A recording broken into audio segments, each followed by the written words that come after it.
Bom dia, meus irmãos, a graça e a paz do Senhor Jesus. Estamos de volta depois de, infelizmente, mais uma interrupção na nossa EBD. Na vez anterior foi porque eu precisei me ausentar da cidade por uma ocasião festiva, aniversário de 80 anos da minha sogra. E domingo passado, infelizmente, por causa do protocolo de isolamento, eu quero agradecer aos irmãos a preocupação, mas foi literalmente a gripezinha e nada sério, nada comprometedor, a não ser o terrível efeito que o tédio tem sobre esta pessoa aqui.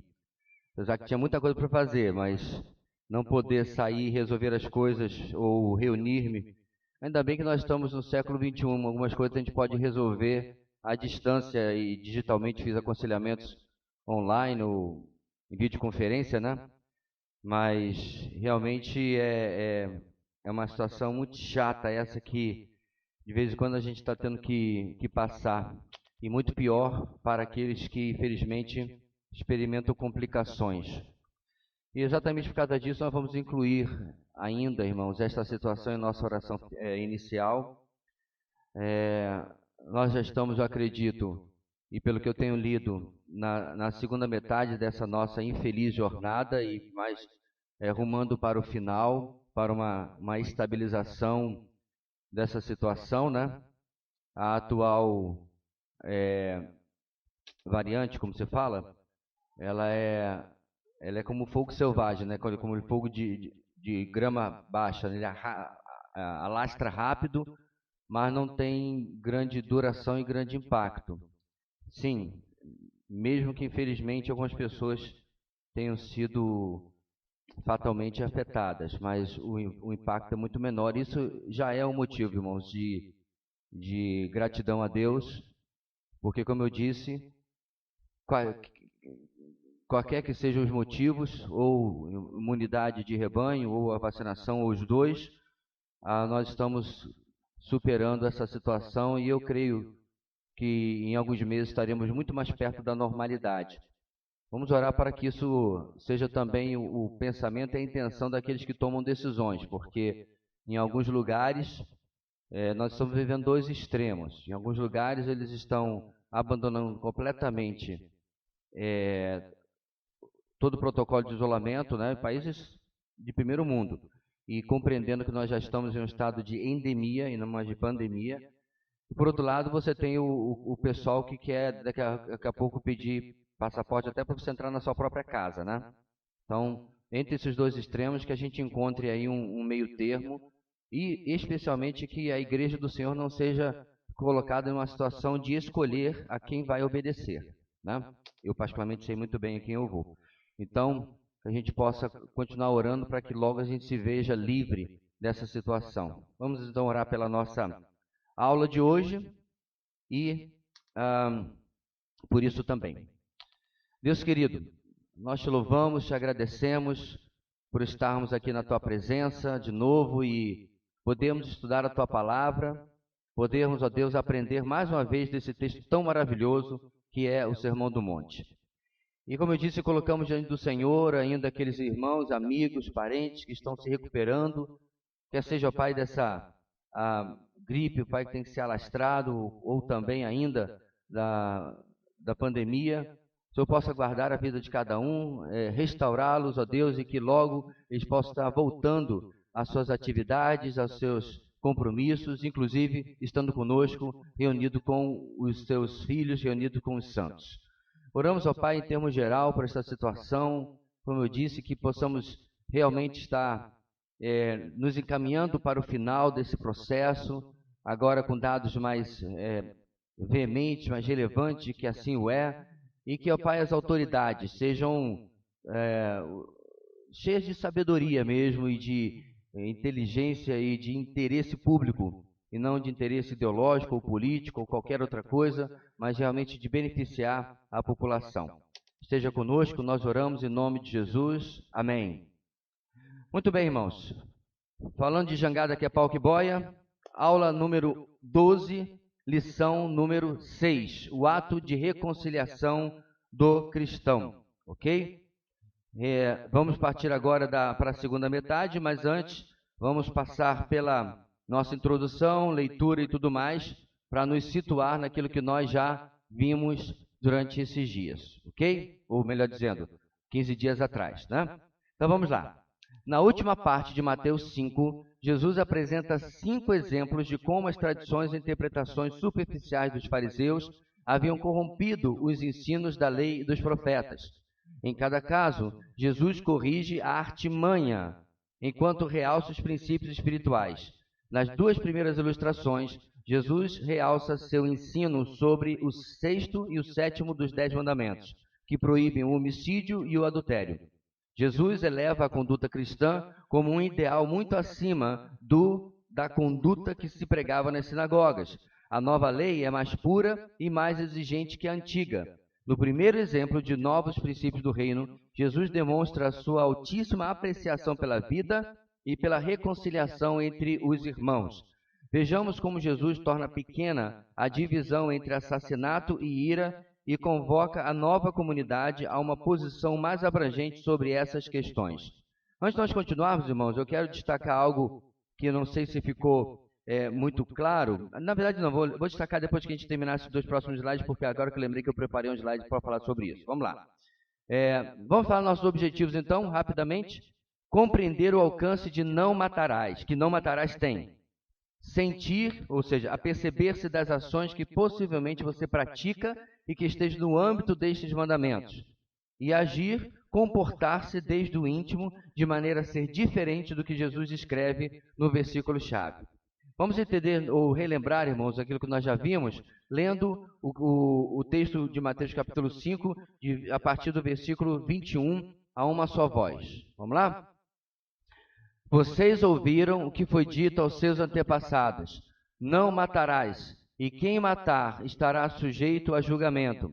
Mas eu lhes digo que qualquer que se irar contra seu irmão estará sujeito a julgamento. Também qualquer que disser a seu irmão, racá, será levado ao tribunal. E qualquer que disser, louco, corre o risco de ir para o fogo do inferno. Portanto, se você estiver apresentando sua oferta diante do altar e ali se lembrar de que seu irmão tem algo contra você, deixe sua oferta ali, diante do altar, e vá primeiro reconciliar-se com seu irmão. Depois volte e apresente sua oferta. Entre em acordo depressa com seu adversário, que pretende levá-lo ao tribunal. Faça isso enquanto ainda estiver com ele a caminho, pois caso contrário, ele poderá entregá-lo ao juiz, e o juiz ao guarda, e você poderá ser jogado na prisão. Eu lhe garanto que você não sairá de lá enquanto não pagar o último centavo. Muito bem.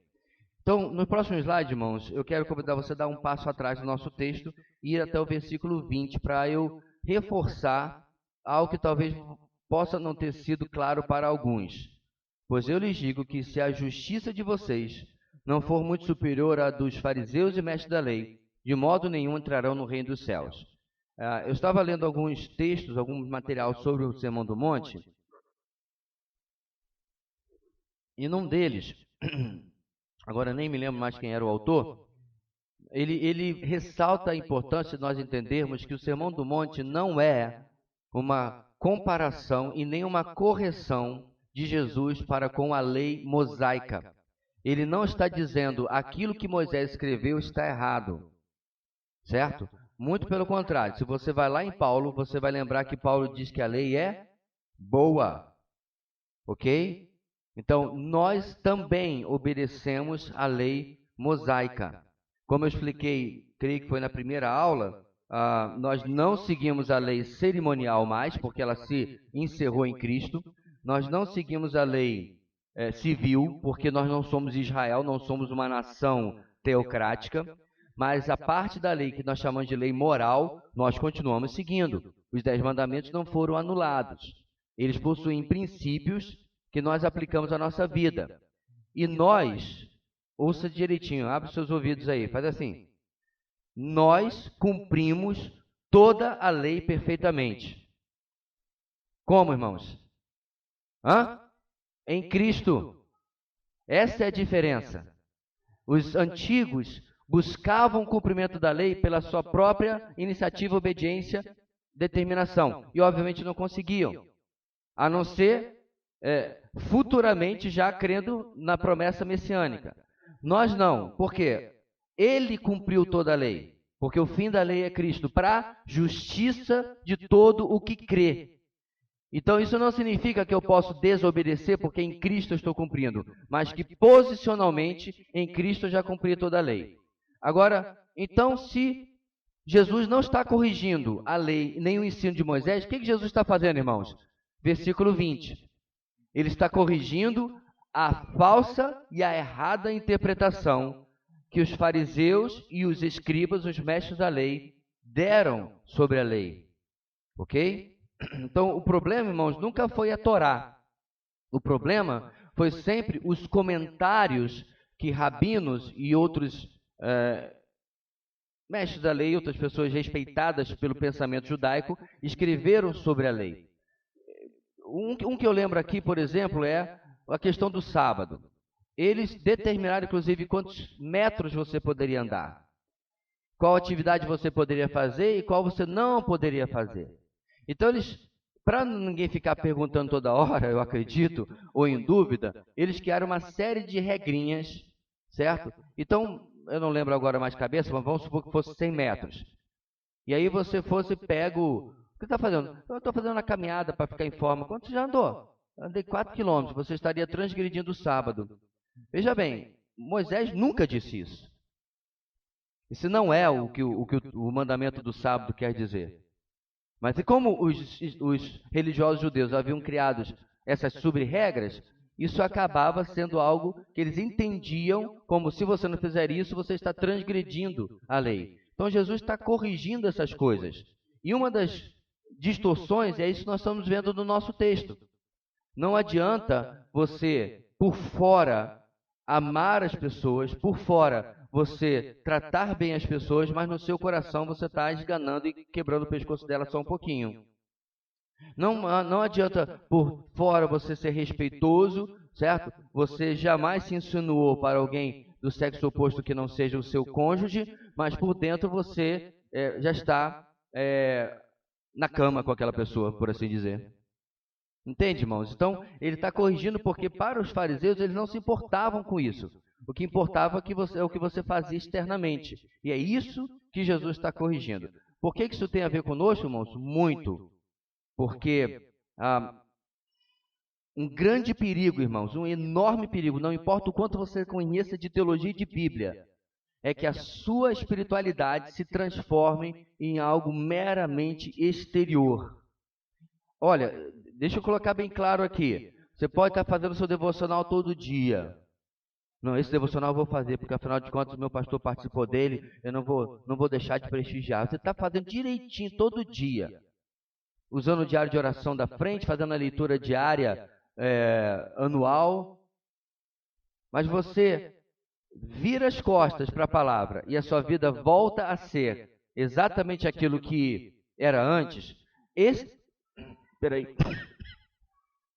Engasguei com a própria saliva. Esse foi o caminho, irmãos, preste bem atenção que é uma história importante. Esse foi o caminho que levou a Europa a se transformar no que a Europa é como cristianismo. O culto acontecia, tá?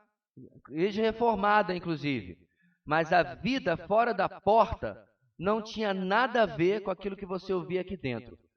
O problema começa quando o púlpito inicia, ou para de destacar pecado como pecado. De chamar as coisas pelo que elas realmente são. Quando o púlpito começa a ter medo de afetar as sensibilidades das pessoas.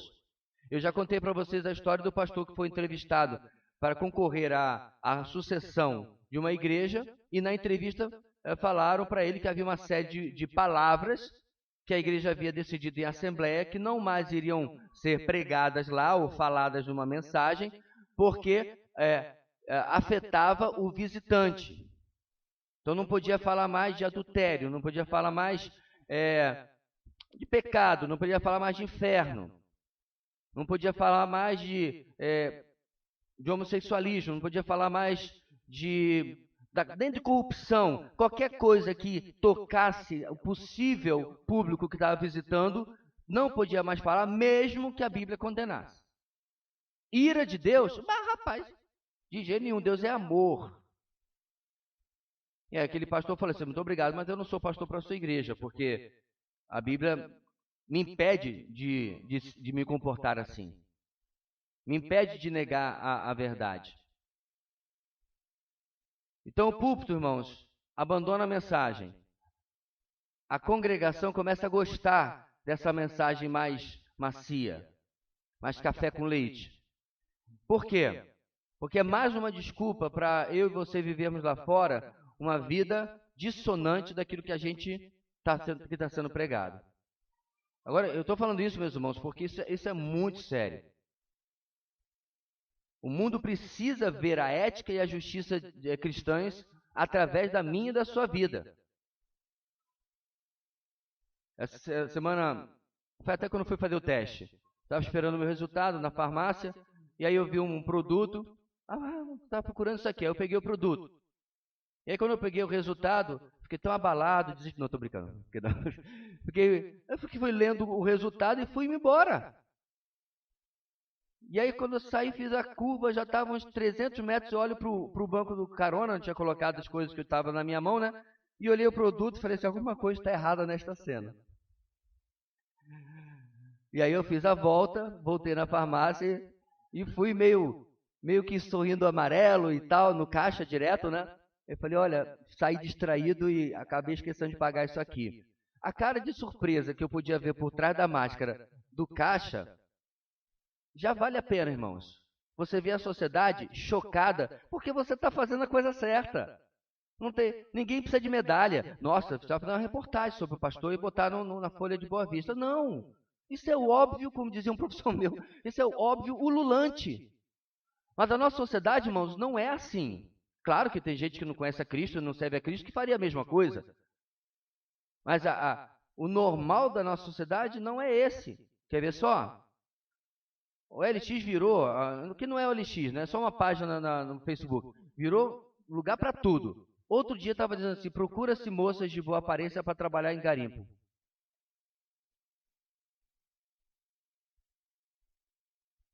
Alguém botou assim, é para ser cozinheira. Literalmente, o jornal estava fazendo propaganda para prostituta. Eu falei, gente, eu fui olhar o calendário, isso ainda estava no século XXI, tinha regredido. Mas não, é que nós estamos realmente no século XXI. Nada, até onde eu sei, continua sendo crime, inclusive o garimpo. Mas está no jornal sendo anunciado 2 contravenções num lugar só. Os comentários eram os piores que você pode pensar. Essa é a sociedade que nós vivemos. Então, a postura e o comportamento cristãos, irmãos, precisa ser, palavrinha que a gente já aprendeu nessa aula, né? A contracultura de tudo aquilo que está acontecendo. Ok? Você dar essa paradinha para que você pudesse entender, voltar no versículo 20, sobre aquilo que nós estamos vendo. Bem, nós já vimos o primeiro ponto, né? Na sua lição aí, do ato da reconciliação, o autocontrole deve vencer a ira proibida. E agora vamos para a segunda parte, que começa no versículo 23. A reconciliação deve preceder a adoração e o juízo. Vamos entender isso, irmãos.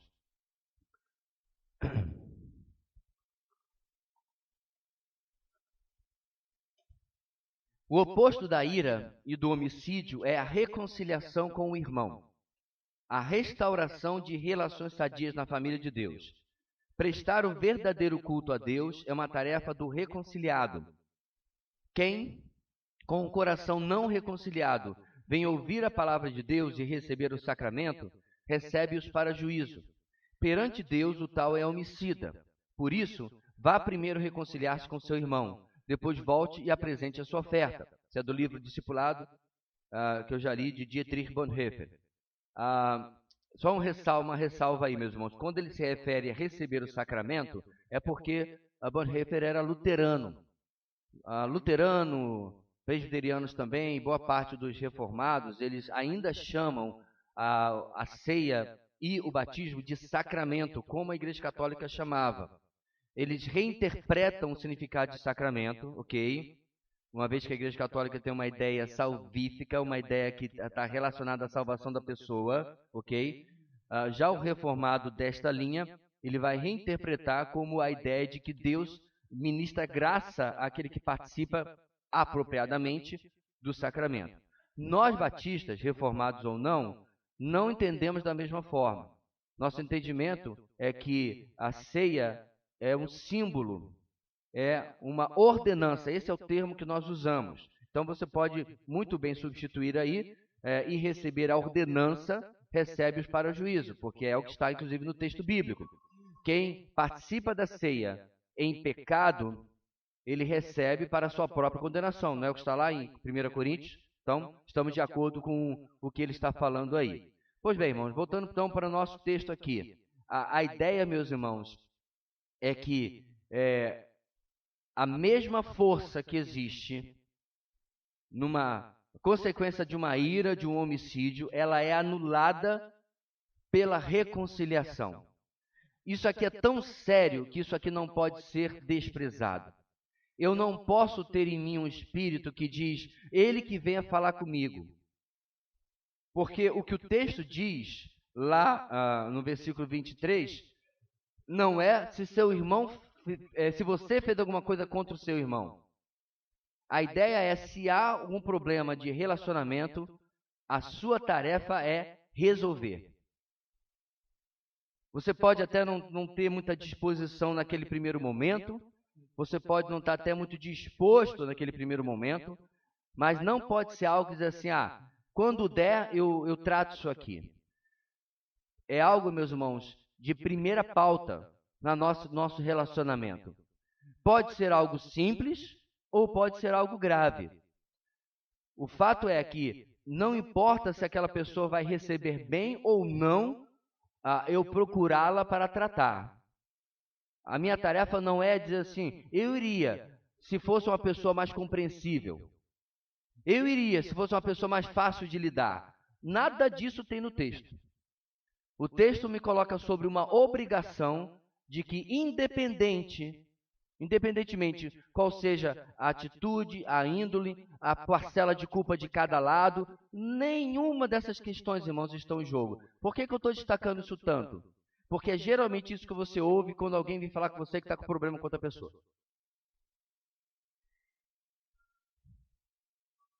Quem aqui já não ouviu alguém dizer assim, eu queria muito resolver uma situação, mas a pessoa é muito difícil. O que ela está dizendo?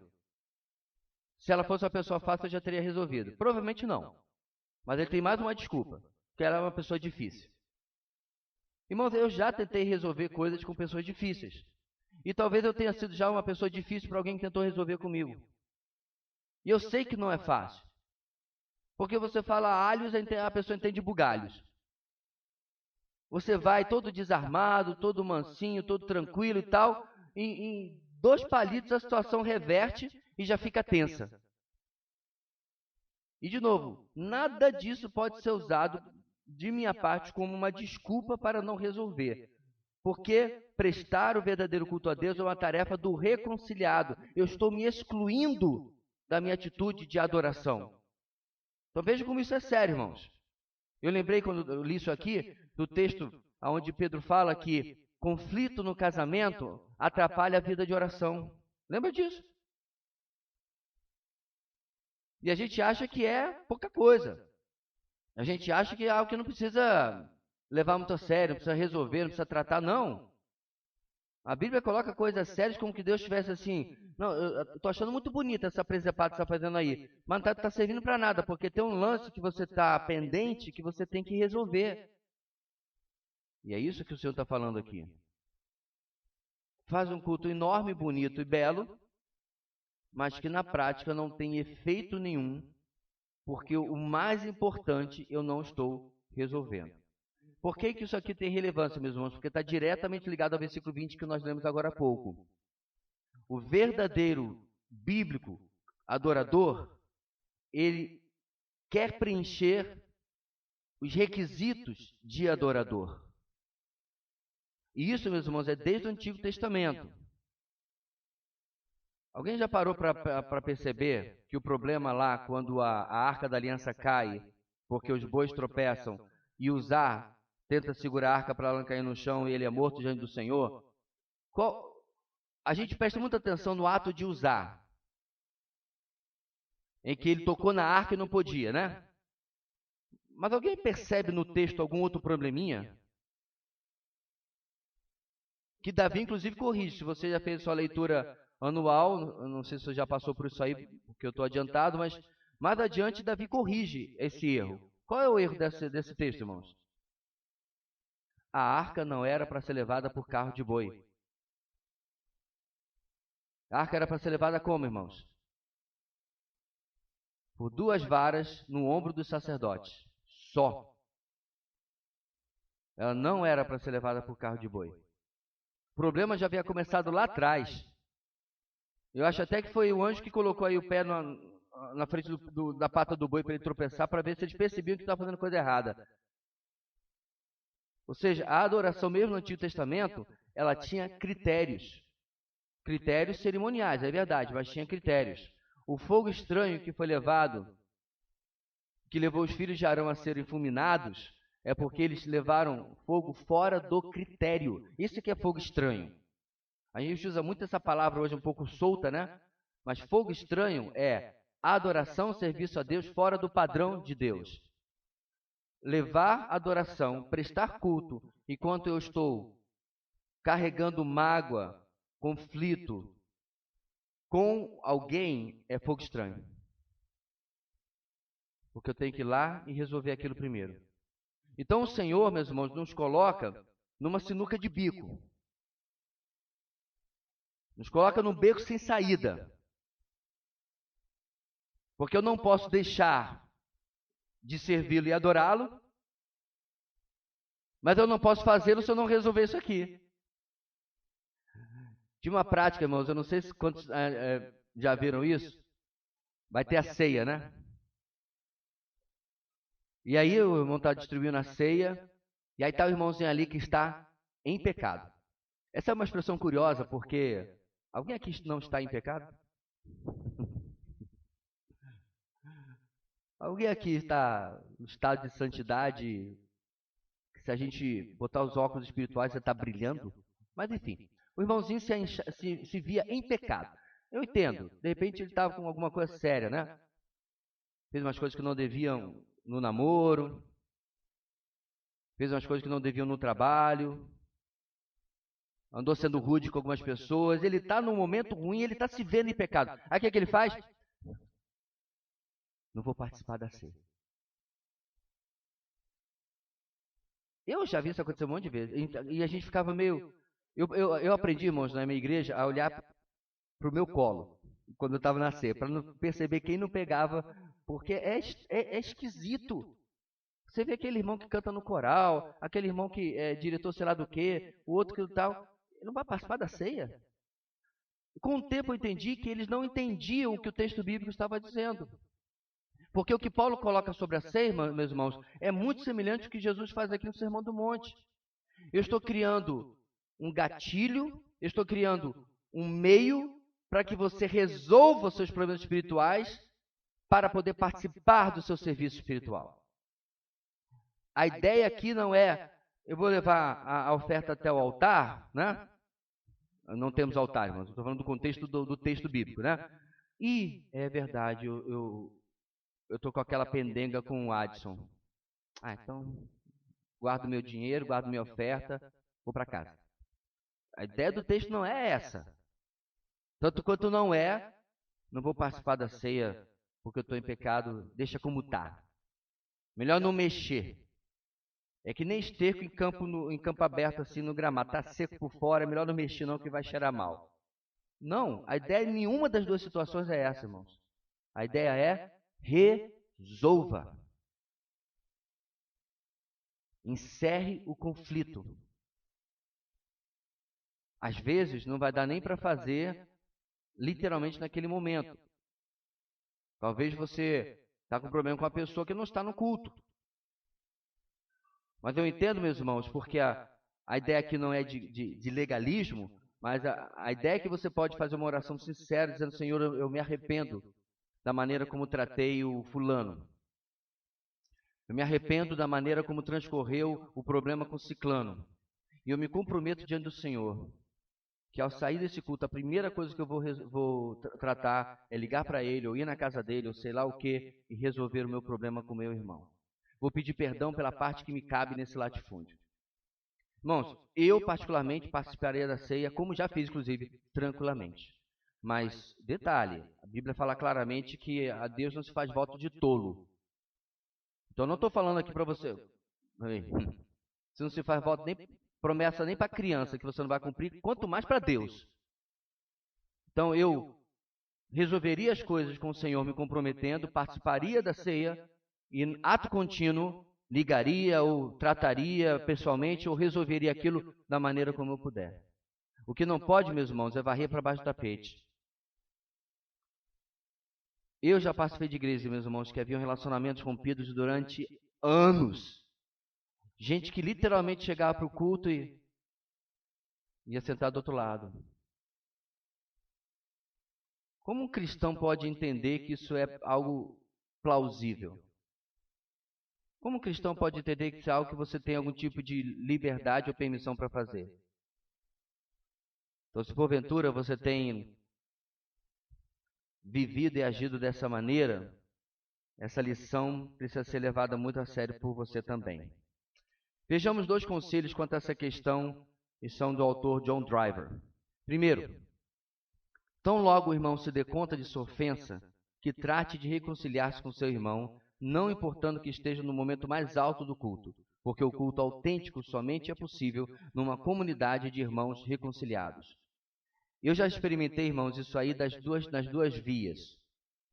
Certa feita eu não gostei da maneira como um professor meu, que é um homem incrível, só posso acreditar isso aos meus 19 anos, porque não vejo alternativa de por que eu trataria dessa maneira. E eu fui rude com ele, não gostei da inferência dele na minha vida. E aí, passado algum tempo, nós tínhamos, isso era final de semestre, nós tínhamos um culto de final de semestre onde tem ceia. E por algum motivo que eu não lembro, eu estava na primeira mesa e ele estava na última mesa. O pessoal dos jovens que já foi na conferência Fiel, que acontece aonde eu estudei, no Palavra da Vida, lembra Tessa, que o chão do refeitório é aquela cerâmica das antigas, né? Que eu inserei muitas vezes com aquela enceradeira industrial. E eu tinha um sapato de sola de couro. Aquele que faz tec, tec, tec, tec. E meu professor estava lá na última mesa. Irmãos, é isso que nós estamos lendo aqui. Não tinha razão de eu... Ah, tá. Depois eu vou lá no escritório dele e eu resolvo. Eu estou ali, meu irmão está ali. Foi dado, inclusive, um momento de oração, um momento de autoexame, né? Na ceia. E aí eu levantei. Depois do terceiro, quarto passo, quase que eu tirei o sapato e fui de meia para fazer barulho. Mas fui lá, meus irmãos, e foi difícil, mas foi libertador. Porque eu destratei meu irmão em Cristo sem absolutamente nenhuma necessidade. Ele não queria o meu mal, ele não estava fora do escopo da sua autoridade, nem como professor e nem como irmão em Cristo. Eu apenas não gostei do que eu ouvi, porque eu não queria que ele se metesse na minha vida, porque a minha vida estava errada e eu queria que continuasse errada. Essa é a razão, geralmente, por que a gente não gosta da repreensão. Pode até ser que a pessoa seja rude, fale de maneira ruim, mas via de regra é porque aquilo que está sendo falado muda alguma coisa que eu não quero mudar na minha vida. Na outra feita, que eu falei que eu já tive nas 2 mãos disso, estava numa vigília com irmãos de diversas igrejas. E aí o dirigente falou assim, procure um irmão do seu lado para orar juntos, tal, conduziu lá a vigília. E aí chegou um irmão. E aí ele chegou, tipo assim, ele olhou para o lado, todo mundo já estava pareado, o outro já estava pareado, aí eu, né, estava sozinho ali, ele chegou como que diz, só tem tu, vai tu mesmo. Só que tinha um problema. Tinha um ex-irmão da nossa igreja, isso é 17 anos atrás. Tinha um ex-irmão da nossa igreja que estava congregando na igreja dele e, como diz na minha terra, fez a minha caveira. Inventou um monte de coisas e falou um monte de coisas negativas que não eram verdade. Mas esse irmão que vinha em minha direção acreditou. O outro foi muito convincente. E eu não estou sabendo nada disso. E aí ele chegou e disse assim, pastor, nós estávamos juntos nessa vigília porque ia ter um evento interdenominacional e a vigília era para o evento, né? Orar pelo evento. E nós estávamos há várias semanas trabalhando juntos, ombro a ombro. E aquele irmão chegou assim, pastor, eu preciso lhe pedir perdão. Eu falei, mas por quê? O que aconteceu? Não estou sabendo nada. E aí ele falou, olha, me falaram, depois eu descobri quem era o irmão, ele não mencionou, ele foi ético. Me falaram isso, e nada disso se comprova. E eu já conversei com 2 ou 3 irmãos da sua igreja e isso não procede. Mas eu acreditei e passei adiante. Boato, meus irmãos, é como abrir um travesseiro de penas de ganso e jogar do alto de um monte. Você jamais vai conseguir recolher todas as penas. Então, não se preocupe com boato. Não se preocupe se as pessoas falam mal de você, porque nas palavras de Charles Spurgeon, você é bem pior. Então, aquele irmão falou um monte de coisas sobre mim que eram ruins e que não eram verdade. Ainda bem que ele não conhece as que são. Ou não prestou atenção o suficiente. O fato é, meus irmãos, que nesses 2 eventos, o princípio de entender o que Deus deseja de nós foi respeitado. Que não é quando der, se der, mas é de fato sermos uma comunidade de irmãos reconciliados e que não deixam pendência para depois. Resolvem as situações na sua vida. Quanto àquele irmão, depois que o pastor da igreja que ele estava soube do que ele havia feito, ele foi pedir membresia, ele falou assim, desde que você vá lá e peça perdão ao seu pastor e à sua igreja em público diante de todos. E ele fez. Porque ele sabia que ele precisava também cumprir aquilo que estava aqui. Continuando, o texto em palavras mais modernas poderia ser escrito assim. Se você estiver na igreja, no meio de um culto de adoração, e de repente se lembrar de que seu irmão tem um ressentimento contra você, saia da igreja imediatamente e vá fazer as pazes com ele. Não espere que o culto termine. Procure seu irmão e peça-lhe perdão. Primeiro vá, depois venha. Primeiro vá reconciliar-se com seu irmão, depois venha e ofereça a adoração a Deus. Como já destaquei, meus irmãos,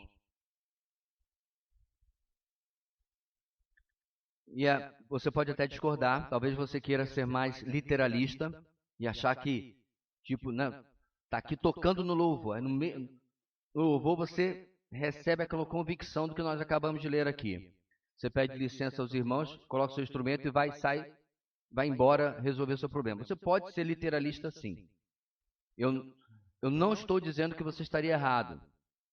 Apenas estou dizendo que eu creio que não há necessidade de tamanha apego a literalmente o que está escrito aqui, desde que seu coração e suas ações correspondam a isso aqui. Então, tal como eu disse, decidindo-se uma resolução diante de Deus de tratar isso na primeira oportunidade possível, não é assim, quando eu me encontrar com ele, não, é você ir na casa dele, ou ligar para ele, você provocar o encontro e você resolver. Eu entendo que você pode fazer isso logo depois. Você não precisa abandonar o culto em si, ou a sua função no culto, ou deixar de participar da ceia, ou qualquer coisa que seja, desde que você tenha o propósito de resolver as suas pendências com ele. Imediatamente você já pode resolver sua pendência com o Senhor, porque se você pecou contra o seu irmão, você também pecou contra Deus. Então, em primeiro lugar, você já pode resolver com o Senhor. E logo depois você já pode resolver com o seu irmão. Ok? Bem, número 2 desse conselho aí, desse autor. As ofensas devem ser esclarecidas, confessadas e perdoadas de modo concreto e sem demora. Tomar logo a iniciativa para uma reconciliação pode evitar que a situação criada pela ofensa se degenere ainda mais e o conflito seja mais grave. A rápida solução de desavenças evita que estas floresçam e deem sua colheita amarga. De outra forma, permitir que passem de um dia para o outro é dar oportunidade ao diabo e ao pecado. Se queremos evitar o homicídio perante Deus, devemos tomar todas as possíveis medidas positivas para viver em paz e em amor com todos os homens. Irmãos, é muito fácil para nós postergarmos coisas ruins, difíceis, desagradáveis de fazer. Quer ver só? Você tem uma série de tarefas para fazer. Você começa pela mais difícil, mais desafiadora e mais complicada, ou geralmente pela mais simples e mais fácil? Talvez você seja a exceção, mas a nossa tendência é fazer aquela coisa mais fácil. Essa semana eu tinha lá a exposição para fazer, que não é de maneira nenhuma uma tarefa simples, rápida e sucinta. Eu tinha outra coisa grande para fazer e eu tinha colocar em dia os comprovantes de pagamento do CFM. Eu fui botar em dia os comprovantes de pagamento do CFM. Porque pagou, ticou, pagou, ticou. Comecei pela tarefa mais simples, mais fácil, que levava meio neurônio para fazer. Por quê? Porque a gente quer evitar o difícil. Quando se trata de uma questão pessoal, de relacionamento, piorou. Quantas vezes você já não viu aquela situação de alguém perguntar, você já resolveu, já conversou com fulano? Eu vou resolver.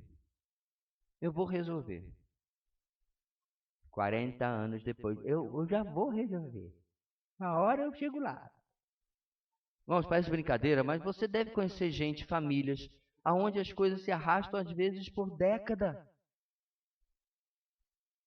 Porque há coisas que são graves e têm que ser resolvidas. Mas nós queremos simplesmente empurrar com a barriga. Nós queremos sempre deixar para depois. E deixa eu dizer uma coisa para você. O tempo, ele não resolve. Ele não cura. Ele não trata. Eu não sei nem de onde as pessoas tiraram essa ideia, porque não é bíblica.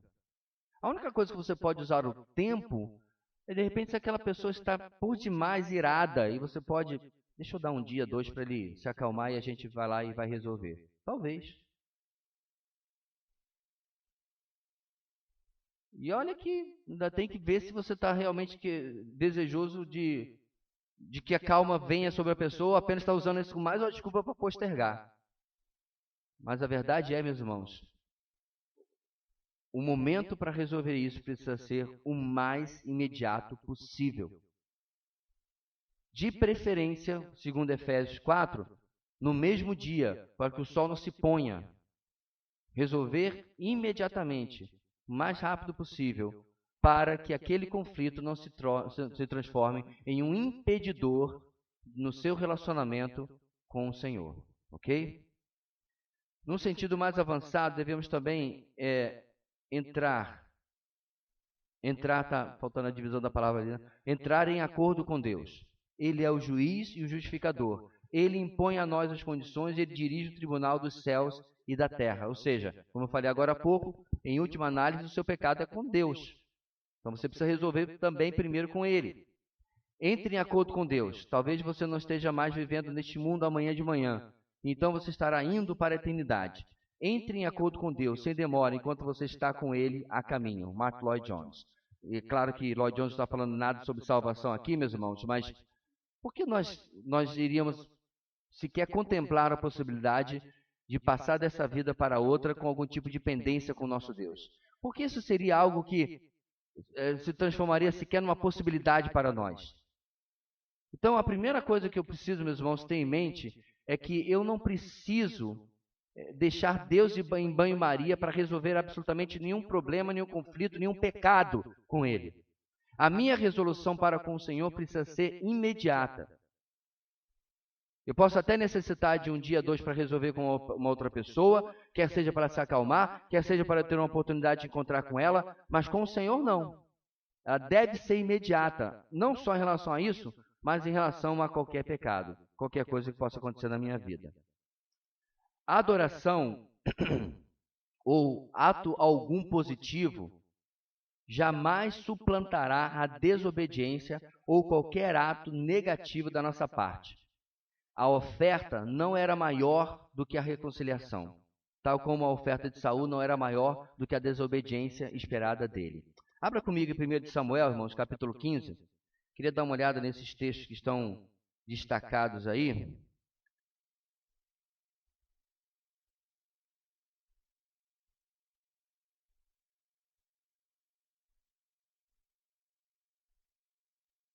Esse é o texto tão conhecido em que o Senhor ordena a Saul que extermine os amalequitas.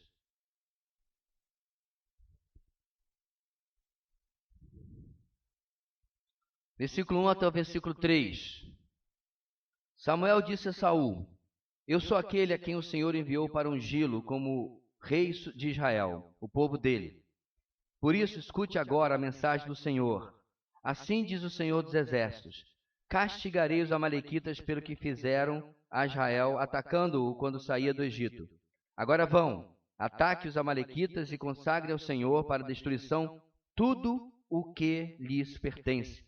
Não os poupem, matem homens, mulheres, crianças, recém-nascidos, bois, ovelhas, camelos e jumentos. São daqueles textos que alguns têm dificuldade no Antigo Testamento. Uma das razões, meus irmãos, que você não precisa ter dificuldade com isso, é que o Senhor sabe exatamente o que é o futuro. Pula 400 anos, se eu não me engano, no futuro. Será que é tudo isso? Agora eu não vou lembrar de cabeça. Você está no meio do Império Assírio.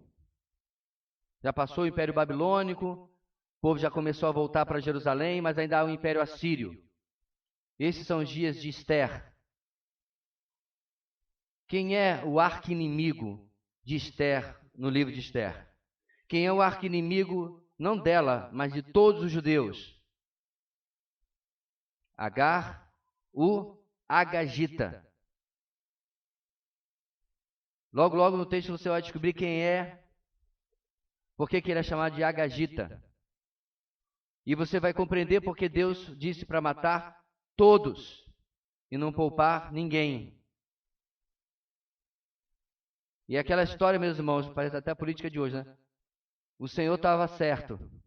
O Senhor estava com a razão. Porque depois o preço a se pagar quase foi alto demais. Olha lá, versículo 7 e 9. E Saul atacou os amalequitas por todo o caminho, desde Avilá até o sul, a leste do Egito.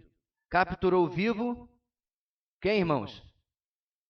Quem está no seu texto aí? Quem? Agag, rei dos amalequitas, e exterminou o seu povo. Mas Saul e o exército pouparam Agag e o melhor das ovelhas e dos bois, os bezerros gordos, os cordeiros. Pouparam tudo que era bom, mas tudo que era desprezível e inútil destruíram por completo. Eu creio que o autor do nosso texto está sendo tanto quanto econômico em dizer tudo, porque se Agar, lá em Ester, era descendente de Agag, ele não matou tudo. No mínimo, o recém-nascido e a sua ama foram poupados. E ela contou a esse recém-nascido, que contou ao seu filho, que contou ao seu filho, que contou ao seu filho, o que Israel havia feito com os amalequitas. E aí, quando você chega nos dias de Ester, há uma tremenda ira, rancor deles contra os israelitas. Detalhe, como se o que tivesse acontecido tivesse sido por nada. Lembra quando o nosso texto começou? Lá, quando Israel vinha do Egito, Amaleque os atacou sem razão. Essa é a razão porque o Senhor havia decretado o extermínio dos amalequitas. Não foi sem provocação, mas foi porque, como a gente fala quando era criança, eles começaram. Dá outro pulo aí, versículo 13 e 15. Quando Samuel o encontrou, Saul disse: O Senhor te abençoe. Eu segui as instruções do Senhor. Na versão atualizada diz, cumpri a palavra do Senhor. Versículo 14. Samuel, porém, perguntou, então que balido de ovelhas é esse que ouço com meus próprios ouvidos? Que mugido de bois é esse que estou ouvindo? Respondeu Saul, os soldados os trouxeram dos amalequitas.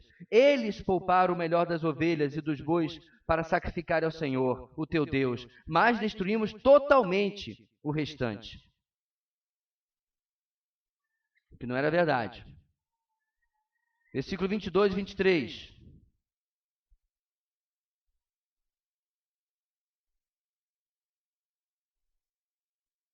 Samuel, porém, respondeu, acaso tem o Senhor tanto prazer em holocaustos e sacrifícios, quanto ao que se obedeça a sua palavra? A obediência é melhor do que o sacrifício, e a submissão é melhor do que a gordura de carneiros. Pois a rebeldia é como o pecado de feitiçaria, a arrogância como o mal da idolatria. Assim como você rejeitou a palavra do Senhor, ele o rejeitou como rei. Perceba, meus irmãos, não importa quanto você prega, quanto você cultua, quanto você oferta, quanto você dizima, nós não somos espíritas. Nós não estamos em uma relação com o Senhor de créditos e débitos. Não é assim que o espiritismo funciona? Bom karma, mau karma. Não usa a palavra karma, porque isso é lá da espiritualidade oriental, mas você entende o que eu quero dizer. As suas boas ações não estão sendo medidas ou pesadas com as suas más ações. Não, eu estou aqui, né, querendo matar o meu irmão, mas pelo menos eu canto bem. Eu estou aqui querendo torcer o pescoço do meu irmão, mas você já viu como é que eu prego? Então, é importante nós compreendermos, irmãos, que não há um jogo de balanços entre o que eu faço de bom e o que eu faço de ruim, como se eu pudesse compensar a Deus porque eu estou desobedecendo, por exemplo, naquilo que eu estou falando aqui. No nosso texto de Mateus, o que o Senhor está dizendo é o seguinte, a sua desobediência em resolver o problema com seu irmão está anulando a sua oferta. Está anulando a sua adoração, está anulando o seu serviço, está anulando o que você está fazendo para o Senhor. Em outras palavras, ele nos coloca numa sinuca de bico, como eu falei. Ou faz, ou faz. Ou resolve, ou resolve. E, meus irmãos, veja bem, muitas vezes os conflitos não vão simplesmente acabar porque você tentou resolver. Ok? Você chamou o irmão, ou até um incrédulo para tomar um suco da caia na sua casa, sentar na sua varanda e dizer assim, olha, ficou uma situação ruim entre nós, e eu falei assim, me comportei dessa maneira, eu quero lhe pedir perdão, quero resolver isso.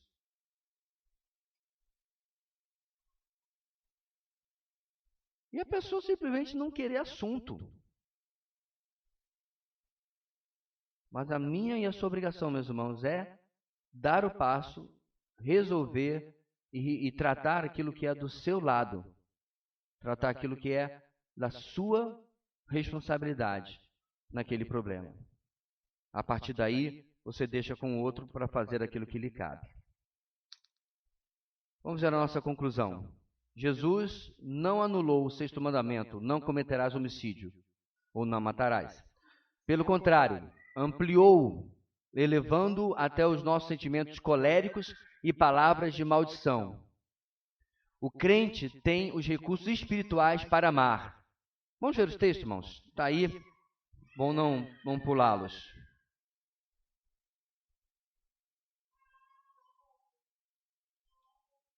Romanos 12, 10. Dediquem-se uns aos outros com amor fraternal. Prefiram dar honra aos outros mais do que a vocês. Também temos recursos espirituais para abençoar, versículo 14, mesmo capítulo. Abençoem aqueles que os perseguem, abençoem-nos, não os amaldiçoem. Hebreus 13, 13.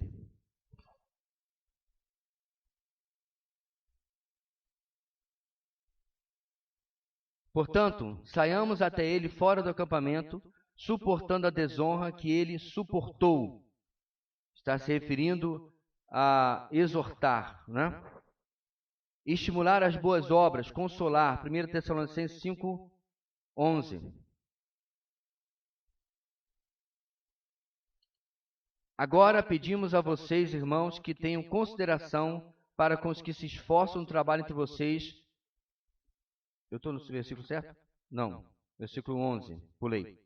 Por isso, exortem-se e edifiquem-se uns aos outros, como de fato vocês estão fazendo. Perdoar, Efésios 4, 32.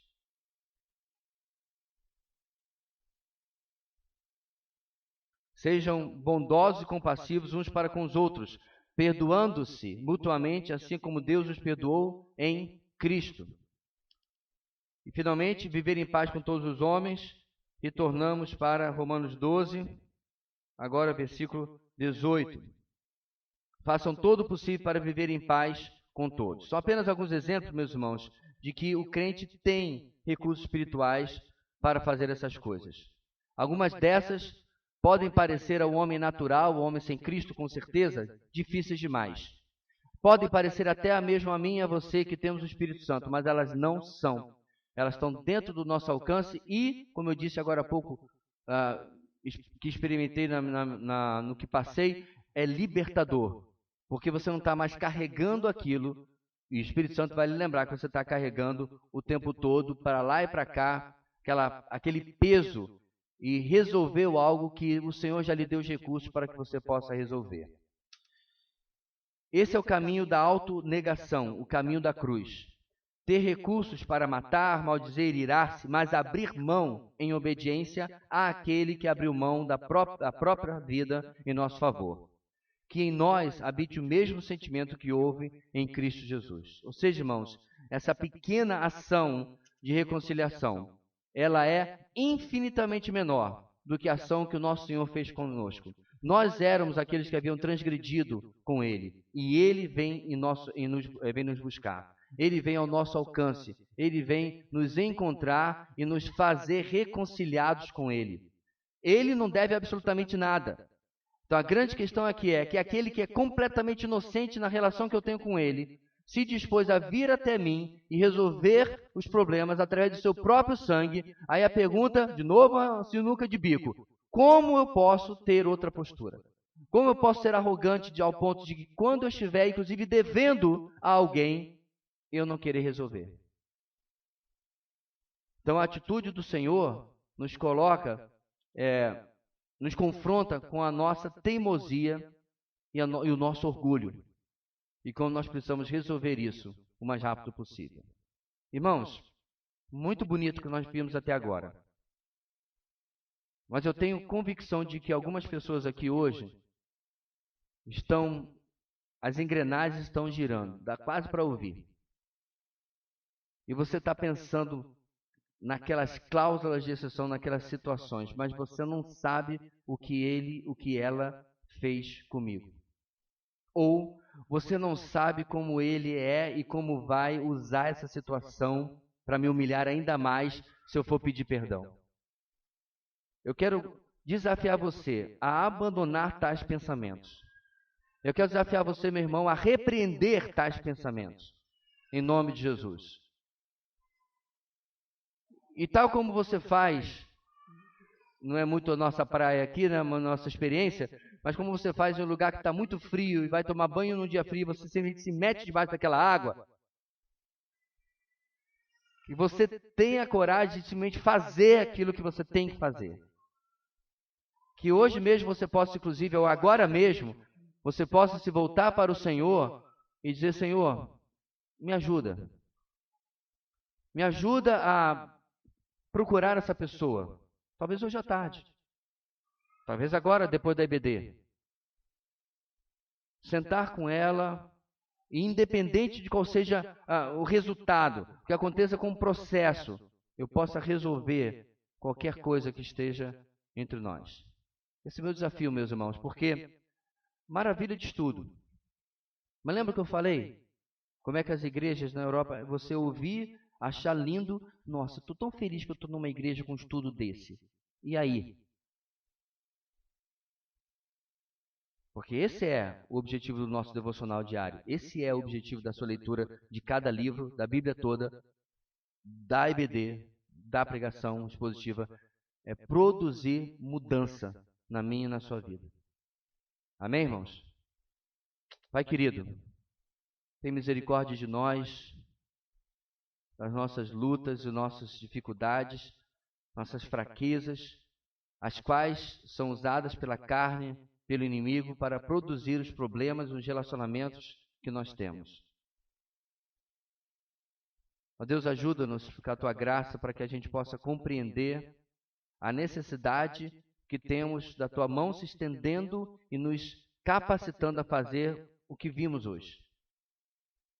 E ajuda-nos também, ó Deus, a sermos sérios com isso, obedientes, e não oferecermos um culto farisaico, um culto onde tudo está bonito por fora, mas no interior, a situação do meu coração e dos meus relacionamentos é outra completamente diferente.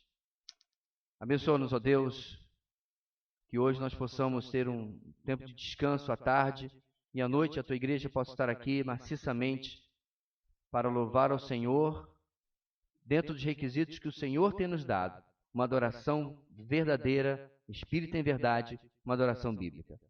É o que oramos no nome de Jesus. Amém e amém.